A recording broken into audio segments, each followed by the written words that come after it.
Hello बच्चों, कल हमने देखा था भौतिक प्रावस्था के आधार पर पदार्थ को ठोस, द्रव, गैस 3 भागों में बांटा गया है। उसमें हमने अंतर देखा था।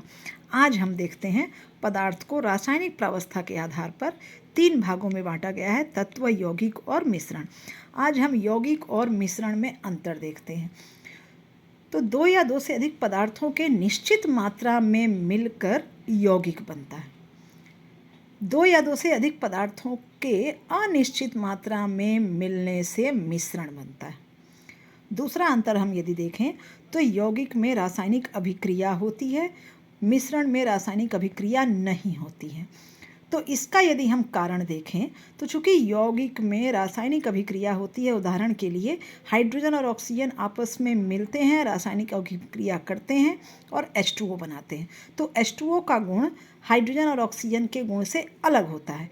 इसलिए हमारा दूसरा अंतर हो जाएगा, यौगिक के गुण अपने अवयवी तत्वों के गुण से पृथक होते हैं। मिश्रण में यदि हम देखें तो चूंकि मिश्रण में रासायनिक अभिक्रिया नहीं होती है, इसलिए मिश्रण के गुण अपने अवयवी तत्वों के गुण के समान होते हैं। उदाहरण के लिए यदि मैं आयरन और लकड़ी, लोहे और लकड़ी का बुरादा लूँ तो चूंकि इसमें रासायनिक अभिक्रिया नहीं होती है, इसलिए लकड़ी और लोहे दोनों का गुण जो है यथावत रहेगा मिश्रण बनने के बाद भी।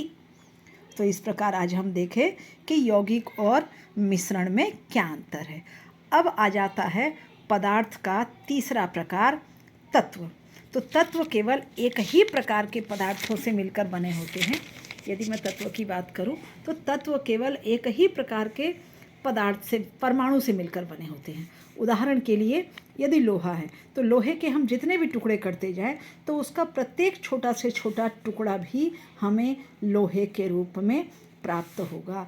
तो इस प्रकार हमने आज देखा पदार्थ को रासायनिक प्रावस्था के आधार पर तत्व, यौगिक और मिश्रण में बांटा गया है, उसके 3 प्रकार, और उसमें हमने अंतर देखा। Thank you.